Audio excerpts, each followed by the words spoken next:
Hello बच्चों, आज हम चैप्टर 13 पढ़ेंगे। कश्मीर धरती का स्वर्ग। अगर धरती पर कहीं स्वर्ग है तो यही कहाँ? कश्मीर। कश्मीर के बारे में कहा था मुग़ल बादशाह जहांगीर ने। कश्मीर सचमुच बहुत सुंदर है। यह झीलों, बागों और झरनों का प्रदेश है। कश्मीर को क्या कहा गया है? धरती का स्वर्ग, क्योंकि कश्मीर में बहुत सुंदर बाग, तालाब, बागीचा सब है। कश्मीर बहुत सुंदर है।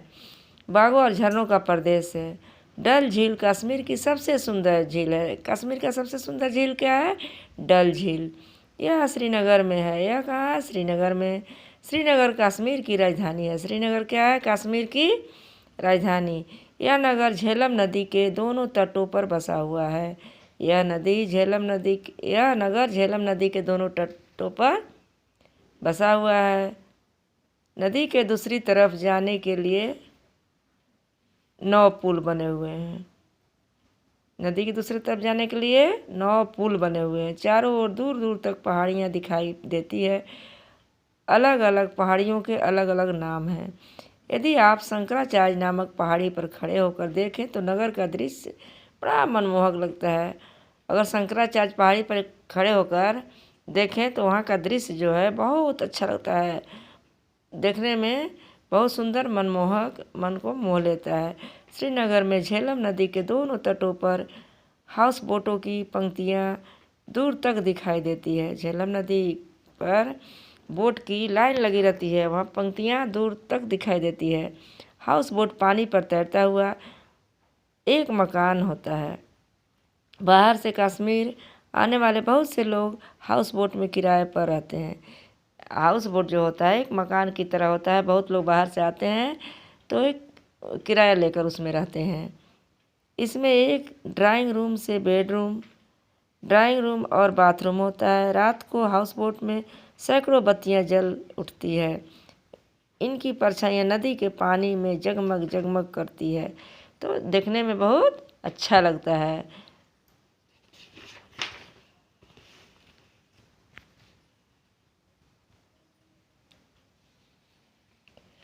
डल झील में खिले हुए कमल के फूल बहुत आकर्षक लगते हैं। डल झील में किसके फूल खिले होते हैं? कमल का। वह देखकर बहुत सुंदर लगता है। डल झील में तैरते हुए खेत भी हैं। डल झील में तैरते हुए खेत भी हैं। एक खेत उसी झील में उगने वाली घास पर मिट्टी जमा कर तैयार किए जाते हैं। इन खेतों में खीरा, ककड़ी और खरबूजा उगाया जाता है। डल झील में खेत भी है, वहाँ खीरा, ककड़ी आदि की फसल की जाती है। डल झील के किनारे एक सुंदर बाग है। डल झील के किनारे क्या है? एक सुंदर सा बाग है। इसका नाम निशांत बाग है। इसका नाम क्या है? निशांत बाग। निशांत बाग कहाँ है? डल झील के किनारे। उससे कुछ दूर पर शालीमार बाग है।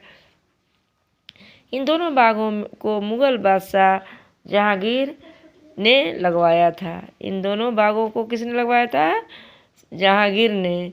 इन बागों में झरझर बहते हुए झरनों और फव्वारों की खूबसूरती देखते ही बनती है।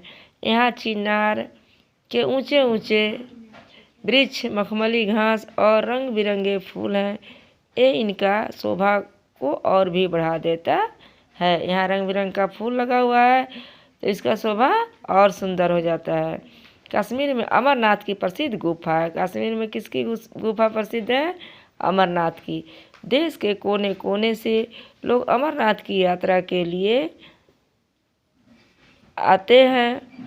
वे श्रीनगर से पहलगाम होते हुए अमरनाथ पहुंचते हैं।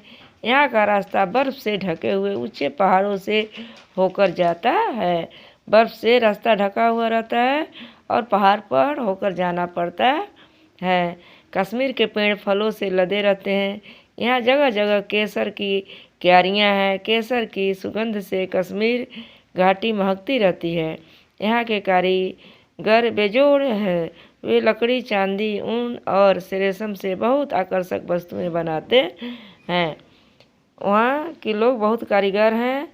वहाँ की रेशम वगैरह से बहुत सारी चीज़ें बनाते हैं, कढ़ाई करते हैं, बुनाई करते हैं।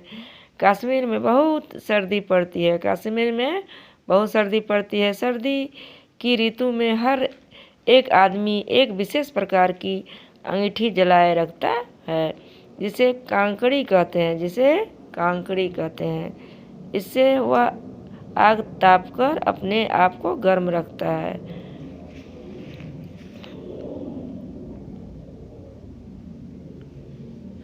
घर के बाहर निकलने पर भी वह उसे अपने साथ लेकर चलता है। जाड़े में यहाँ चारों तरफ बर्फ ही बर्फ दिखाई पड़ती है। सड़कों, मकानों की छतों और पेड़ों की डालियों पर बर्फ की तह जम जाती है। कश्मीर में बहुत ठंडी पड़ती है, वहाँ बर्फ़ों की तह लग जाती है। कश्मीर के लोग गोरे, चिट्टे और सुंदर होते हैं। वे लोग सलवार और ढीला कुर्ता पहनते हैं। कहीं सर्दी में वे एक विशेष ढंग का लंबा सा कुर्ता पहनते हैं, जिसे फीरन कहते हैं। ठंडी में उन लोगों का एक लंबा सा कुर्ता पहनते हैं, उसे क्या कहते हैं? फीरन। कांकड़ी को वे अपनी फीरन के नीचे रखते हैं। कांकड़ी को कहाँ रखते हैं? फीरन के नीचे। Thanks children, bye.